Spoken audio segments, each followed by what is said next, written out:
જય માતાજી મિત્રો, આજે આપણે એવો નાસ્તો બનાવવા જઈ રહ્યા છે કે ઝટપટ બની જશે અને એટલો બધો હેલ્ધી નાસ્તો છે ને કે એમાંથી ભરપૂર એવા વિટામિન મળે છે। તો આજે આપણે રતાણુંમાંથી ખૂબ જ સરસ એવો નાસ્તો અને ઝટપટ બની જાય એવો નાસ્તો બનાવીશું। તો સૌપ્રથમ એને આપણે અહીંયા આગળ છીણીની મદદથી છીણી લેવાનો છે। આ નાસ્તામાંથી આપણને પ્રોટીન, ફાઇબર, પોટેશિયમ, આયર્ન અને બ્લડ પ્રેશર પણ કંટ્રોલમાં રહે છે। ડાયાબિટીસવાળા માટે પણ ખૂબ જ એવો સારો હેલ્ધી નાસ્તો છે। તો હવે આપણે બધા મસાલા કરીશું। તો આપણા નાસ્તાને ટેસ્ટી બનાવવા માટે આદું લેવાનું છે। તો અડધો ઇંચ જેટલો આદુને મેં છીણીને લીધું છે। 1 ટેબલસ્પૂન જેટલું લસણને મેં ખાંડીને લીધું છે। 1/4 કપ સોજી લીધું છે। જો રવું હોય ને તો રવો પણ લઈ શકો છો। અહીંયા આગળ મેં 1 થી 2 કલાક માટે મગની મોગર દાળને પલાળી લીધી છે। તો અડધો કપ જેટલી મગની મોગર દાળ લીધી છે અને હવે તમે જોઈ શકો છો કે આપણી સરસ એવી મગની દાળ પલળી ગઈ છે। તો આ દાળને મિક્સરમાં ક્રશ કરી લેવાની છે। જ્યારે મિક્સરમાં ક્રશ કરો ત્યારે થોડાક દાણા જો આખા રહી જાય ને તો એ પણ જ્યારે ખાવામાં આવશે ને ત્યારે ખૂબ જ ટેસ્ટી લાગતા હોય છે। એટલે એકદમ આપણે ક્રશ ઝીણી કરી નથી દેવાની, થોડો આખો પાકી હોય તો પણ ચાલશે। તો અહીંયા આગળ આપણો નાસ્તો સરસ એવો ખાવામાં પોચો બને એના માટે અહીંયા 2 મોટી ચમચી જેટલું દહીં લીધું છે। મોળું દહીં છે એટલે હું અહીંયા અડધું લીંબુનો રસ લઉં છું। જો તમારી પાસે ખાટું દહીં હોય તો તમે લીંબુનો રસ અવોઇડ કરી શકો છો। સ્વાદ મુજબ મીઠું એડ કરીશું। 5 ચમચી હળદર એડ કરીશું। હળદર ફક્ત કલર માટે જ આપણે એડ કરીએ છીએ અને પચવામાં આપણો નાસ્તો હલકો રહે એના માટે મેં અહીંયા થોડો અજમો લીધો છે। 5 ચમચી અજમો, અડધી ચમચી લાલ મરચું લીધું છે। તમે લીલું મરચ પણ ખાંડીને લઈ શકો છો અને 2 થી 3 મોટી ચમચી જેટલી ખાંડ લેવાની છે અને ખાતી વખતે આપણા ગળામાં ડચુરો ના બાજે એના માટે આપણે થોડું એવું મોવણ લઈશું। મેં અહીંયા સિંગ તેલ લીધું છે। તમારી પાસે જે પણ તેલ હોય ને તમે લઈ શકો છો, પણ આવા નાસ્તામાં આવો નાસ્તો બનાવીએ ને ત્યારે આપણે સિંગ તેલનો ઉપયોગ કરીએ તો ખૂબ જ ટેસ્ટી લાગતો હોય છે।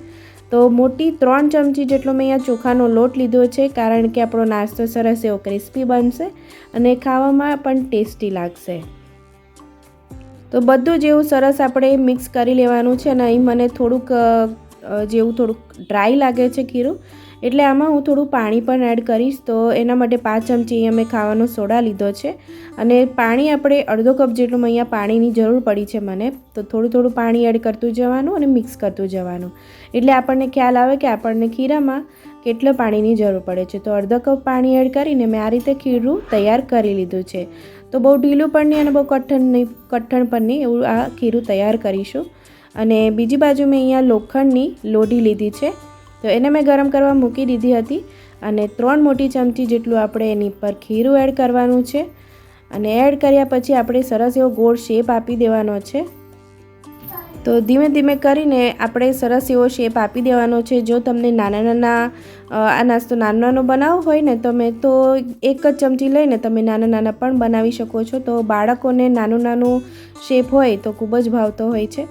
તો એ રીતે આપણે તમને ગમે એ રીતે શેપ આપી દઈશું અને તમે જોઈ શકો છો કે આપણો નાસ્તામાં નાના બબલ્સ એવા પડી રહ્યા છે। તો ખૂબ જ સરસ એવો સોફ્ટ નાસ્તો, હેલ્ધી નાસ્તો બની ગયો છે અને ઝટપટ બની જશે।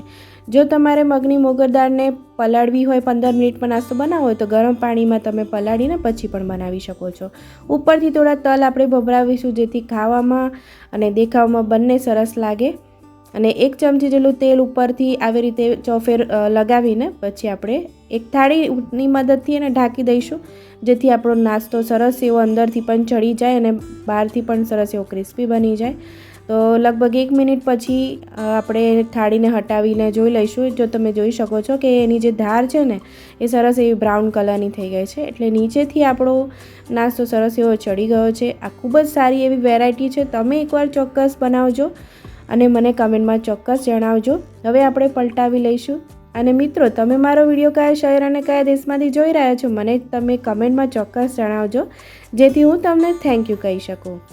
તો હવે પલટાવીને ફરીથી આપણે 1 મિનિટ માટે એને થાળીની મદદથી ઢાંકીને થવા દઈશું જેથી આપણો સરસ એવો નાસ્તો અંદરથી પણ ચડી જાય।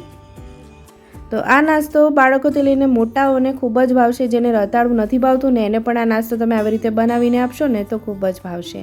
તો 1 મિનિટ પછી આપણે થાળીને હટાવીને જોઈ લઈશું તો આપણો પુડલો તૈયાર થઈ ગયો છે, પાછળથી સરસ એવો શેકાઈ ગયો છે અને હવે આપણે એને થાળીમાં કાઢી લઈશું અને સરસ એવું કટિંગ કરી લઈશું। તો કટિંગ કરેલો નાસ્તો ખાવામાં પણ સરળ પડે છે અને દેખાવમાં પણ સારો લાગે છે। તો આ રીતે આપણે અહીંયા પીઝા કટરથી કટિંગ કરી લઈશું અને હું તમને બતાડું, તોડીને પણ બતાવું કેટલો સરસ સોફ્ટ બન્યો છે અને પોચો બન્યો છે. ખાવામાં પણ એટલો જ ટેસ્ટી બને છે. તમે મારા કહેવાથી એકવાર ચોક્કસ આ રીતે ટ્રાય કરજો તો એટલો બધો સરસ લાગશે ને બધાનો ભાવ તો થઈ જશે. એકવાર તમે ચોક્કસ બનાવજો. આવજો.